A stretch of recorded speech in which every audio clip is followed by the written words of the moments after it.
तकरीबन 5-6 साल पहले की बात मुझे याद आई कि उसी दिन रतनपुर की सरजमीन पर ताजुल मशाइख शहजादे हुजूर हसन उलमा हुजूर अमीन मिल्लत आने वाले थे। सुबह में खास प्रोग्राम नहीं था, हजरत तशरीफ लाए थे आनंद और फिर अहमदाबाद जाने वाले थे, तो हजरत ने फरमाया कि मैं जरूर आपके यहां आऊंगा। अब उसी दिन अहमदाबाद में हुसैनी मस्जिद की संगे बुनियाद थी और उस इलाके में जहां जहां मस्जिद की संगे बुनियाद हो और जहां जहां इफ्तिताह हो, जहां दादा बापू हो, वहां दादा बापू का ये गुलाम पहले रहता है। अब प्रोग्राम जो है रतनपुर में भी था, अहमदाबाद में भी था। मैं पहुंच गया, मैंने हजरत दादा बापू सुबह मुझसे भी पहले पहुंचे हुए थे, 8:30 बजे के।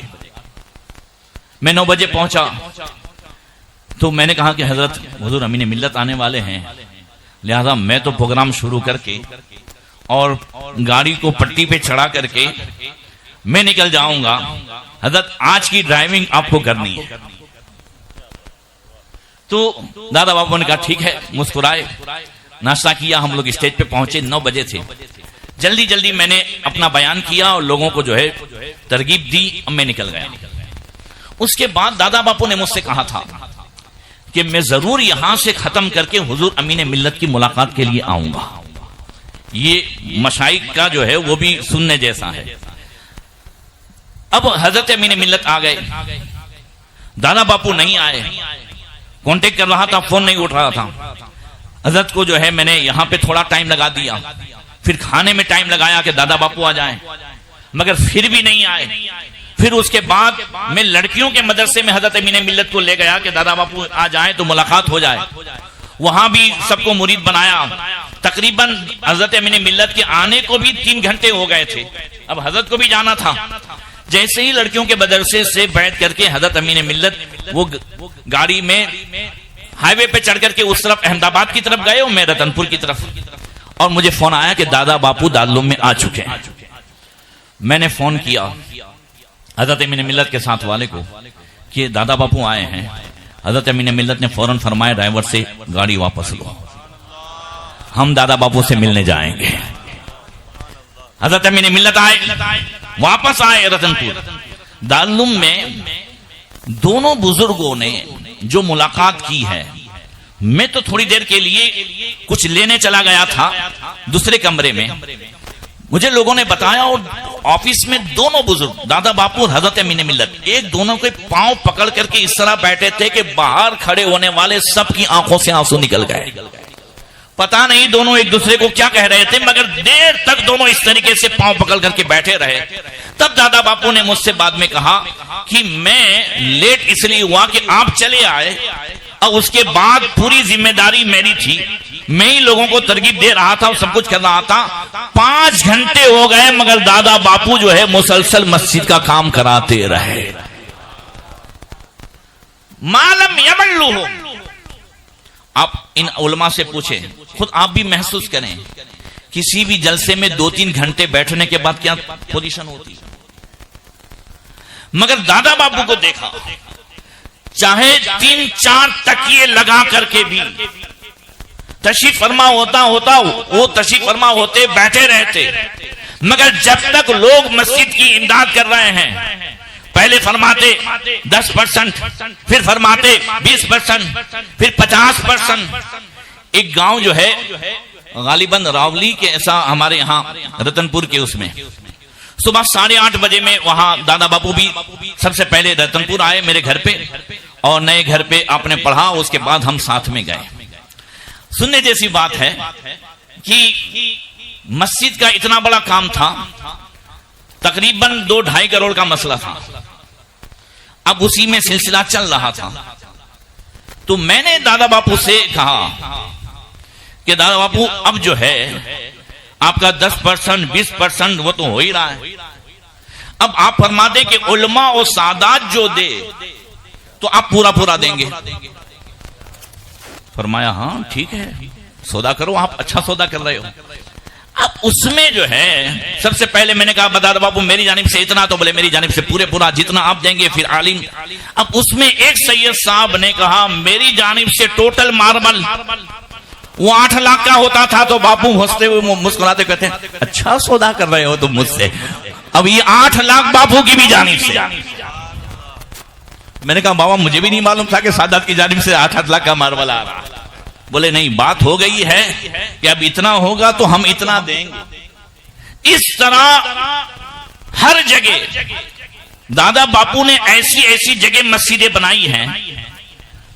2 गांव आप जानते हैं हमारे सौराष्ट्र में, काठियावाड़ में, एक है बोटाद, एक है महुआ। बहुत गौर से सुनिएगा। बोटाद में एक पोजीशन ऐसी थी, एक वक्त ऐसा था कि एक भी मस्जिद सुन्नी की नहीं थी। वहाबियों का जोर इतना ज्यादा था, आज भी वहां जाके पूछ सकते हैं कि किसी सुन्नी के घर में नाज शरीफ बजती थी ना तो अंदर घुस के मारते थे। ये बड़े अखलाक की बातें करते हैं ना। जहां इनकी मेजोरिटी हो तो वहां देख लो, जाकर के वहां जाकर के पूछो। सबसे पहली मस्जिद सरकार सैयद दादा बापू रहमतुल्लाह ताला अलैह और खलीफे शेखुल इस्लाम हजरत सैयद ताहिर बापू, अल्लाह उनकी भी मगफिरत फरमाए, दर्जात बुलंद फरमाए, उन्होंने भी बहुत काम किया। इन दोनों ने, आप अंदाजा लगाएं, दादा बापू उस वक्त नहीं पहुंच सके थे पहली मस्जिद की संगे बुनियाद पर, मगर सैयद ताहिर बापू ये लोग जब गए तो वहाबियों ने इन सादात किराम को मारा और सैयद ताहिर बापू के 4 दांत भी शहीद हो गए। खतरनाक हमला किया। सरकार सैयद दादा बापू की और हजरत सैयद ताहिर बापू की वो दुआ थी, उनका इखलास था कि अल्लाह ताला ने एक सुन्नी PSI बोटाद में भेज दिया। अब उसके बाद जो सिलसिला शुरू हुआ बोटाद में, इधर दादा बापू मुसलसल मस्जिदें बनाए जा रहे थे और इधर सुन्नी उभर करके आ रहे थे। अल्हम्दुलिल्लाह आज बोटाद में 6 मस्जिदें हैं सुन्नियों की। बाहर प्रोग्राम भी होते हैं। और सबसे बड़ी बात कि पहले किसी भी मस्जिद, किसी भी घर में नाज शरीफ अगर बजती थी तो वहां भी घुस के मारते थे। आज बोटाद में ईदे मिलाद का जुलूस भी निकलता है। यह दादा बापू की करामत है। ईदे मिलाद का जुलूस भी निकलता है। आखिरी मस्जिद, मस्जिद गौसिया, उसके इफ्तिताह में ये फकीर भी था, फाजिल बगदाद हजरत सैयद अल्लामा हसन अस्करी किबला दामत बरकातुहुल कुद्सिया और हुजूर सरकार सैयद दादा बापू। मगर जुमा में इफ्तिताह था तो दादा बापू जुमा के बाद आने वाले थे। उस मस्जिद के हवाले से सैयद ताहिर बापू अचानक रतनपुर आए। आकर के मुझसे कहने, मेहमान 2 लाख लूंगा तुझसे, 2 लाख। आज नहीं जाएगा सैयद यहां से, गौसिया मस्जिद बोटाद में कायम करनी है, आखिरी मस्जिद है ये मेरी और दादा बापू की, तुझे 2 लाख देने हैं। बाबा मेहमान का खाओगे तो मेहमान देगा ना। मैं कहा मेरे घर पे दावत खाओ, आप आओ, ऐसे तो थोड़ी मैं दे दूंगा बाबा, आपको आना पड़ेगा ना घर। मैं घर आऊंगा, 2 लाख देगा। मैं कहा बाबा दूंगा, 2-4 दिन में आइए, मैं जो है पूरी कोशिश कर लेता हूँ, 2 लाख आपको मिल जाएगा।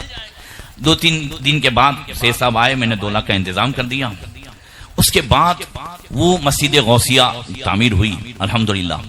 और फिर हजरत हसन अस्करी साहब ने वहां खुतबा दिया, जुमा का हमारी तकरीरें हुई। 10 लाख का उस वक्त कर्ज था, अल्हम्दुलिल्लाह इस फकीर की और दादा बापू की कोशिश से वो कर्ज भी पूरा हो गया। दादा बापू का आप देखें।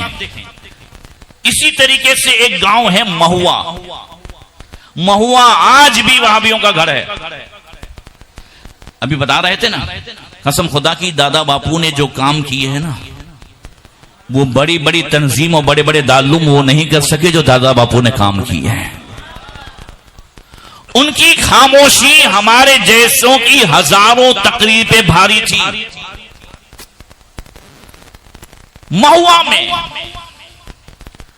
तकरीबन 4 से 5 मस्जिदें दादा बापू ने बनाई। गुज़िश्ता साल आखिरी मस्जिद जिसका इफ्तिताह था, फकीर को खास जो है दावत दी और उस वक्त समूह शादी भी थी।